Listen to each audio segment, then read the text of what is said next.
everybody, my name is Helen, and today we're going to talk about every story that I ingested with my eyeballs, my ears. That was a weird way to say it. We're just gonna go with it. Back when I was booktubing a lot more, I always posted monthly wrap-ups of the books that I read, but I also watch a lot of movies and a lot of TV shows, and I play a lot of video games, and I kept wanting to talk about those as well, but I didn't know how to do it. And then Christine from Pull Bananas Books started doing the stories she ate this month kind of thing, and I wanted to borrow that format. So to start this all off, this month I read 2 books, I watched 7 movies, I watched 7 TV shows. We're gonna call them all TV shows, you'll see what I mean. And I beat 3 video games. This month went on forever. Let's do this. We're doing this. The first book that I read this month was Unearthly by Cynthia Hand, which is a very popular angel book that was going around booktube back when I first started watching and making content. I've had this book on my shelf for a very long time, and I pulled it out of my TBR jar at the beginning of January, and I understand why so many people love it. It is such a fun little book. It got to a point where I could not put it down. The chapters were kind of long and the pacing felt a little slow for me. Like, there wasn't enough of the angel stuff in it for me in the beginning. And then about 100 pages in, I was like, oh no, I can't put this down and I need to go to bed because I have to be up at 6 in the morning. And I ended up staying up until almost 4 a.m. I ended up liking it a lot, and I actually gave this book a grand total of 4 out of 5 stars. So the first movie I watched this month was A Monster Calls, and this is based off of the book by Patrick Ness. It's so good. It's so heartbreaking. So the premise behind this book is that there is a young boy named Connor, and his mom is very sick, and to help him cope with this, a monster made out of a local yew tree comes and visits him and tells him stories. It's such a beautiful story. It's a very good story. If you haven't watched it, then go watch it, and if you haven't read the book and you don't want to watch the movie until you've read the book, then go read the book. This is a story that I feel like everyone needs to see, needs to eat. And if it wasn't clear, I did give A Monster Calls 5 out of 5 stars. The first TV show I watched, my first TV show of the year, thanks to Netflix's amazing marketing, was Tidy Up. This follows Marie Kondo as she goes to all these different people's houses and helps them KonMari their lives to make their houses less cluttered. The concept of the KonMari method is that if something sparks joy, you keep it, and if it doesn't, you get rid of it. This was just a really cute little show. I like Marie. She's adorable, and watching these people learn how to declutter and how to make their lives so much easier is fun. But yeah, it was just a very cute show. I gave it 3.5 out of 5 stars. The second movie I watched this month was Bird Box, and ever since this movie came out, it's been getting a lot of buzz online, and I decided I really wanted to check it out, so I did. It's definitely very interesting. If you don't know, it's like there are creatures that if you see them, they make you kill yourself, and so you have to kind of go around with blindfolds. And this movie follows like 2 timelines, one of Mallory when she's pregnant and learning how to live in this world, and then one when she's had her kid and she's trying to get them to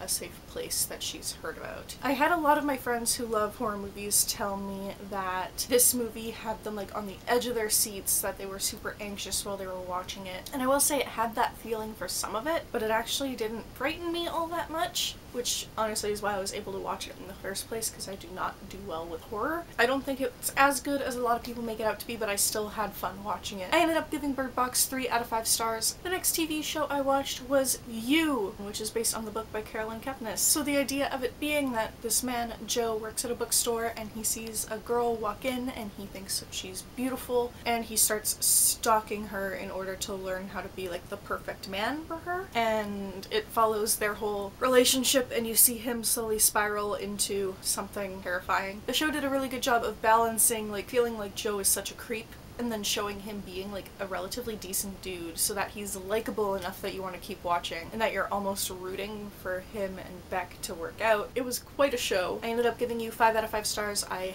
highly recommend it. The next movie that I watched, I don't really know how to qualify 4 of these, so they're all under movies. It was the Netflix recording of the Taylor Swift Reputation Stadium tour, and this is great. She puts on a show. I've been watching it a lot. Yeah, 5 out of 5 stars. Like, I don't know what else I can say about that. The next show that I watched is actually an anime, and it is Danganronpa. This is based off of a video game, which I also played this month, and we'll get there. So the thing that I wasn't a huge fan of with the anime, it takes certain scenes from the game that were animated and it just pops it right into the show, and the animation is very different from everything else. So it's really obvious when it comes up, but it also tells the exact story of the game, like verbatim, and it does it very well. I ended up giving the anime 3 out of 5 stars, which is the first game that I played this year. Was Danganronpa, and it was a lot of fun. The idea behind it is that there are a group of students that are locked into a school and they're told that they need to live there for the rest of their lives, or if they're really desperate to get out, that they can kill one of their fellow students,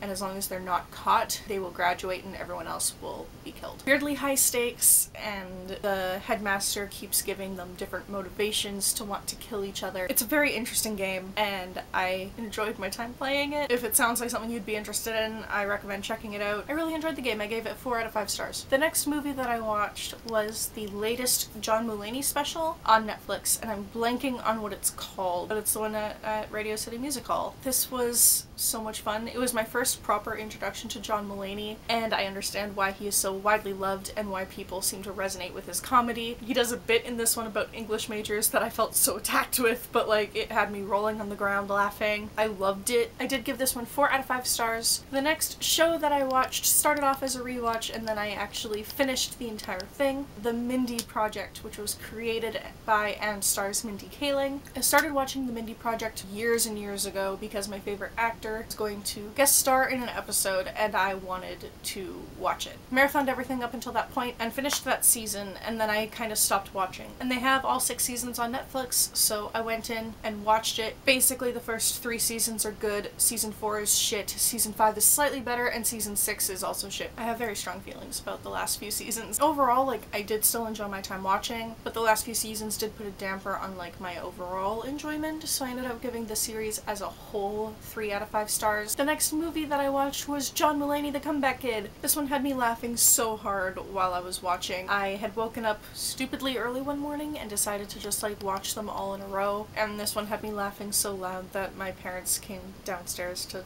find out what was wrong. It's just fantastic. 100%. I love it. Like 5 out of 5 stars. The next show I watched was the new Netflix Carmen Sandiego, which is an animated take on Where in the World is Carmen Sandiego, where Carmen is a thief who's doing good things, and it follows her as she travels around the world, and you learn a little bit about each place that you're in, and there's also like this big huge like heist plot stuff going on. It was so much fun. I'm gonna be completely honest, I started watching this because 2 voice actors who I really enjoy play some of the villains in this. Those 2 voice actors being Mary Elizabeth McGlynn, who you might know from Cowboy Bebop, and Liam O'Brien, who, if you're into games, you might know from plays War in Darksiders, and if you're in the anime world at all, he's played Gaara. And these 2 play some of the villains in this, so I started watching it for them, and I finished it because it's just genuinely a good show, and I highly recommend it. I ended up giving the show like 4 out of 5 stars. The next movie that I watched from the last 2, can you guess it? It's John Mulaney: New in Town. This one was also very good. I kind of tie it in terms of Radio City Music Hall. Like, The Comeback Kid is definitely my favorite. New in Town is also very good. I ended up also giving it 4 out of 5 stars. The next show that I watched is a rewatch. I watched seasons 4 and 5 of Friends, and I've been using this as like my nighttime get ready for bed show. So I'm gonna be honest, I'm not paying a whole lot of attention to it because I have watched it several times. Season 4 is probably one of my least favorite seasons of Friends, although I still enjoy it. Season 5 is one of my favorites because Chandler and Monica. So I give these 2 like combined like a 4 out of 5, 4.5 out of 5, somewhere around there. The next movie that I watched was A Quiet Place. I watched Bird Box, had to watch A Quiet Place. They're very similar but slightly different concepts, so where Bird Box is that you can't look at things, Quiet Place is that you can't make any sound. And the opening scene of this is jarring in how quiet it is, and then the first time you actually hear proper noise, like what that does to you. I really liked all the detail in A Quiet Place. They put a lot of thought into how they would do things to make them quiet. So like the kids play Monopoly and they have to roll dice on a rug, and instead of using the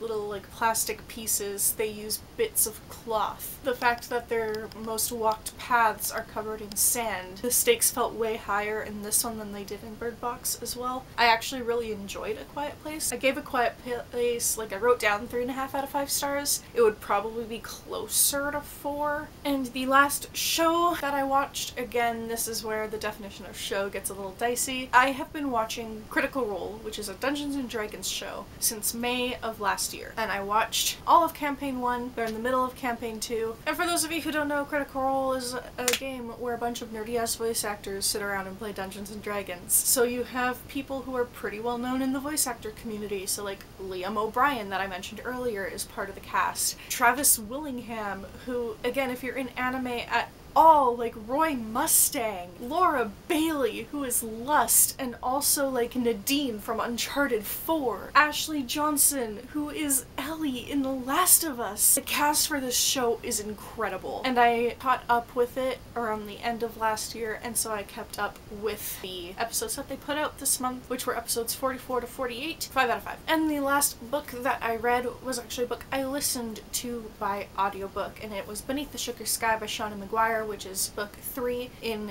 the Every Heart a Doorway series, which is wonderful. So far this is my least favorite of them, but like it was still a lot of fun. I gave it 3 out of 5 stars, like I didn't hate it. And then finally the 2 games that I haven't mentioned yet are part of a series, and they are Kingdom Hearts Birth by Sleep and Kingdom Hearts Birth by Sleep A Fragment Memory. I also tried to play Dream Drop Distance, but I got annoyed with it partway through, so, you know, whatever. And of course I played these in preparation for Kingdom Hearts 3 coming out at the end of January, but Birth by Sleep was a lot of fun. Play as 3 different characters to get the whole story. It was great, and Fragment Memory is the first game that they released on the Unreal Engine so that they could test how the graphics would work with their world. It is a visually stunning game. It's very short. It only takes like 3 to 4 hours to beat, but it's a lot of fun. So those are all of the stories that I ate this month. Have you read or watched anything that I mentioned in this video? You should let me know what you think of them down below. And also, what stories did you eat this month? I would love to know. I do respond to every comment on my videos, and I absolutely love hearing from you. And I will see you soon with a new video. Bye-bye!